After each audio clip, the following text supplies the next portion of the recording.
So Devon, background noise.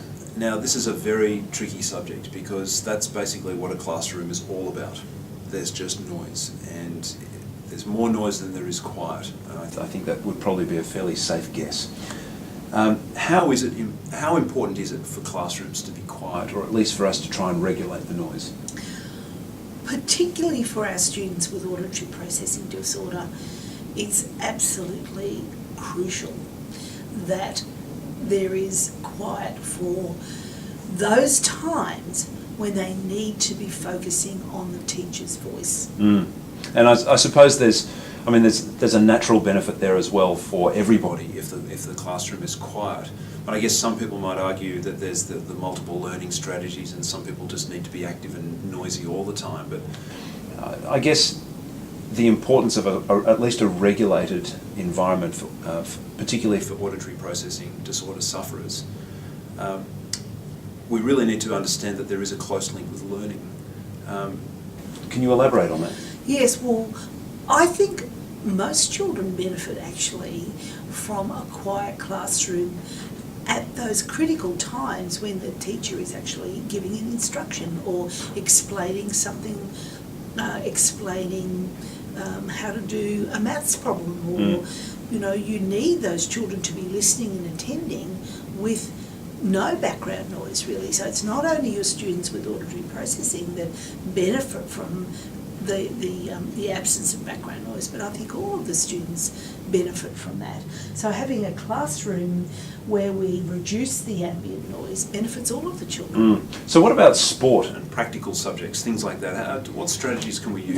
That becomes a bit tricky for our student with auditory processing disorder because he may not be able to hear the coach's instructions when there's lots of other shouting, and I think that just becomes hard for him, and that's something he has to learn to live with. I think once we identify the problem and we actually can have our student take ownership of that problem, then we can say, well look, we know you've got this problem when you're playing sport, you're just going to have to be more aware of that you mightn't get the coach's instruction, but you're going to find some strategies around that. So is it a case where we could look at that a little bit similar to, say, a student who really wants to play soccer but they suffer from asthma and they need to learn to manage that, because we know now that people can actually play sport if they're asthma sufferers? Yes, I think it's very similar to that. Right, okay. But in our classroom situation where it's crucial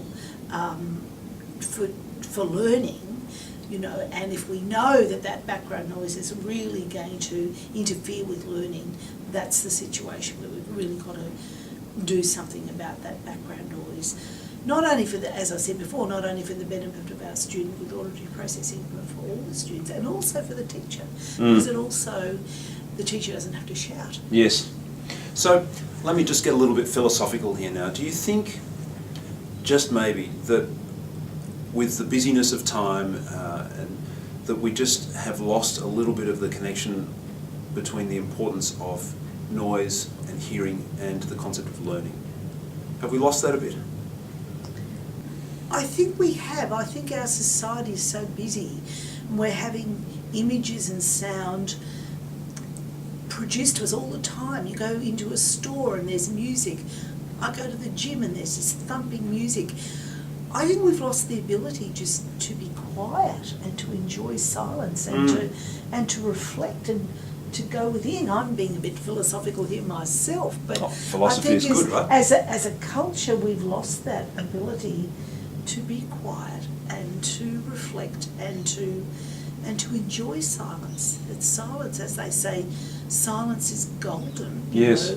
And so I think our students, because they're always having stimuli imposed upon them, television, video games, that they've lost that ability just to be quiet. Wow. And so they're not comfortable with silence. Yes. Yeah. And so we've almost got to relearn to enjoy silence and what we can do with that silence. So I'm not suggesting in the classroom we want to be silent, but I'm suggesting that we revisit the concept of not constantly being stimulated with noise. noise, because it's not really good for our brains.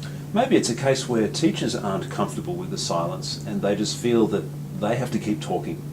And if there is no noise, well then they'll just fill it in with noise by talking, and by doing so not actually realise that they're not allowing that situation of silence to happen where perhaps learning could be taking place. Absolutely. I think that's a great comment, that, you know, the teacher needs to be silent at times so the students can do their own thinking and their own working out in their head what needs to be done even without the teacher's voice there. Wow. Let's end this with some silence. Devon, thank you. My pleasure.